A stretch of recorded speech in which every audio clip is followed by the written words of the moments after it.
Hi guys, வணக்கம். இப்போ நம்ம ஃபார்முக்கு சூப்பர் குவாலிட்டியில் இருக்கக்கூடிய டால் மாதிரி இருக்கிற சுஜு பப்பி எடுத்துகிட்டு வந்துருக்கோங்க. பப்பி நல்லா க்யூட்டாக நல்ல கலரிங்காக இருக்குங்க.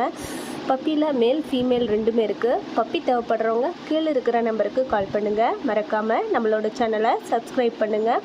Thank you guys.